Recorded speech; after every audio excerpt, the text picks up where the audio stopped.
CI Ramulu Naik గారి గురించి కొన్ని మాటలు చెప్పుకోవాలి. చాలా ఇంపార్టెంట్, ప్రజలందరూ కూడా తెలుసుకోవాల్సిన అవసరం కూడా ఉంది. మీకు అందరికీ గుర్తే ఉంటుంది, కొన్ని నెలలకు ముందు తెనాలి నియోజకవర్గంలో కొందరు యువకులను నడి రోడ్డు మీద కూర్చోబెట్టి అరికాళ్ళ మీద లాఠీలతో విచక్షణారహితంగా కొట్టేటువంటి ఘటనలో అప్పటి సిఐ రాములు నాయక్ తీవ్ర విమర్శలను కూడా ఎదుర్కొన్నాడు.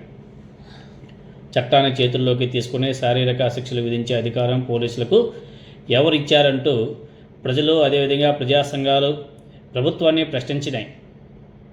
ఆ సమయంలో హోంమంత్రి కూడా సిఐ రాములు నాయక్ చర్యల్ని సమర్థించడం మరింత వివాదాస్పదమైంది. ప్రజల్లో వ్యతిరేకత పెరగడంతో పోలీసు ఉన్నతాధికారులు చివరకు సిఐ మీద చర్యలు కూడా తీసుకోవాల్సిన నెసెసరీ ఏర్పడింది. ఆనాడు జగన్మోహన్ రెడ్డి గారు కూడా వెళ్ళి ఆ యువకుల్ని పరామర్శించడం జరిగింది. ఇదిలాగా ఉంటే అప్పట్లో ప్రభుత్వం వెనక్కేసుకొచ్చేటువంటి అదే సిఐ రాములు నాయక్ మీద ఇప్పుడు వ్యక్తిగత జీవితానికి సంబంధించినటువంటి తీవ్ర ఆరోపణలు వెలుగులోకి రావడం రాష్ట్ర వ్యాప్తంగా మరోసారి చర్చనీయాంశమయ్యాయి. ప్రతి ఒక్కరు కూడా చర్చించుకుంటున్నారు. ఆ వీడియోస్, ఫొటోస్ అన్నీ కూడా సోషల్ మీడియాలో విపరీతంగా వైరల్ అవుతున్నాయి. ఒంగోలుకు చెందినటువంటి అరుణ కుమారి అనే మహిళ సిఐ రాములు నాయక్ తనను మోసం చేసి వేధింపులకు గురి చేస్తున్నాడంటూ గుంటూరు ఎస్పీని ఆశ్రయించడం జరిగింది. ఇప్పటికే సస్పెండ్ అయినటువంటి రాములు నాయక్ మీద ఆమె అనేక ఆరోపణలు చేస్తూ తనకు, అదేవిధంగా తన పిల్లలకు ప్రాణహాని ఉందని చెప్పేసి కూడా ఆమె కంప్లైంట్లో పేర్కొంది. సో మాకు రక్షణ కల్పించండి అని చెప్పేసి ఎస్పీ గారిని కోరింది. ఆ ఫిర్యాదుని స్వీకరించినటువంటి గుంటూరు ఎస్పీ జిందాల్ గారు తగినటువంటి చర్యలు తీసుకోవాలని చెప్పేసి అధికారులను కూడా ఆదేశించారు. చాలా బాగుంది. బాధితురాలి కథనం ప్రకారం ఒకసారి మనం పరిశీలన చేస్తే ఆమెకు 2004లో వివాహం అయితే ఇద్దరు పిల్లలు పుట్టిన తర్వాత భర్తతో ఏదో విభేదాల కారణంగా బయటికి రావడం, అలా రావడంతోనే ఒంగోలు పోలీసులను ఆశ్రయించడం జరిగింది. ఆ సమయంలో అక్కడ ఎస్ఐగా పనిచేస్తున్నటువంటి ఇదే సిఐ రాములు నాయక్ గారు ఆమెకు బాగా దగ్గరగా పరిచయం అయ్యాడు.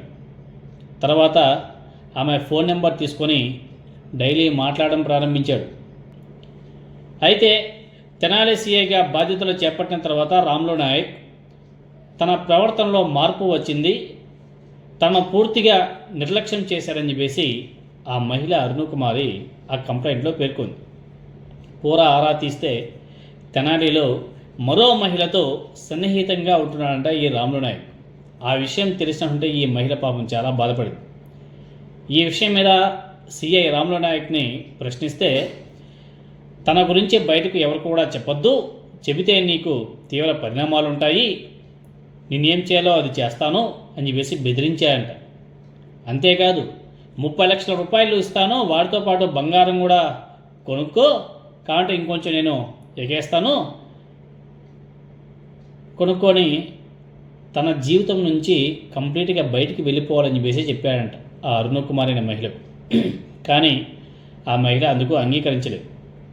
తర్వాత తెనాలి డిఎస్పీకి కంప్లైంట్ కూడా చేసింది. రాములు నాయక్ని విఆర్కి పంపడం జరిగింది ఆనాడు. అప్పటి నుంచి తనకు అలా జరగడానికి కారణం ఈ మహిళ కారణం అని చెప్పేసి ఆమె యొక్క వ్యక్తిగత వీడియోలను సోషల్ మీడియాలో విడుదల చేస్తాను, చంపేస్తామని చెప్పేసి బెదిరిస్తున్నాడంట. వేధింపులు ఎక్కువయ్యాయంట, టార్చర్ ఎక్కువ పెడుతున్నాడు. వీటన్నిటిని కూడా పాపం భరించలేక ఆ మహిళ గుంటూరు ఎస్పీ గారిని కలిసి తనకో తన పిల్లలకు రక్షణ కల్పించాలని చెప్పేసి రిక్వెస్ట్ చేయడం.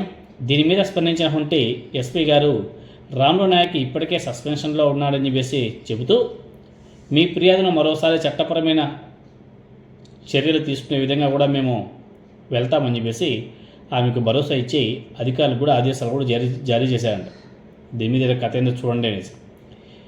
ఇలా రాష్ట్రంలో వరుసగా పోలీస్ అధికారుల మీద తీవ్ర ఆరోపణలు రావడం, వివాహేతర సంబంధాల ఆరోపణలతో సస్పెన్షన్లు, సివిల్ వివాదాల్లో జోక్యం చేసుకోవడం, లాకప్ డెత్ కేసులు, అలాగే నేరగాళ్లతో కుమ్మక్కై హనీ ట్రాప్ వంటి వ్యవహారాలు పాల్గొన్నారనే ఆరోపణలు ఈ గత 2 సంవత్సరాల నుంచి బీభత్సంగా వెలుగులోకి వస్తున్నాయి. ఇలా రావడంతోనే పోలీస్ వ్యవస్థ పనితీరు మీద ప్రశ్నలు కూడా లేవనెత్తుతున్నారు. ఈ పరిణామాలు రాష్ట్ర పోలీస్ వ్యవస్థతో పాటు హోంశాఖ పనితీరు మీద కూడా తీవ్ర చర్చలు కూడా నడుస్తున్నాయి. హోంశాఖ మంత్రి ఏం చేస్తున్నారంటే ఆ దేవుడికే తెలియదు.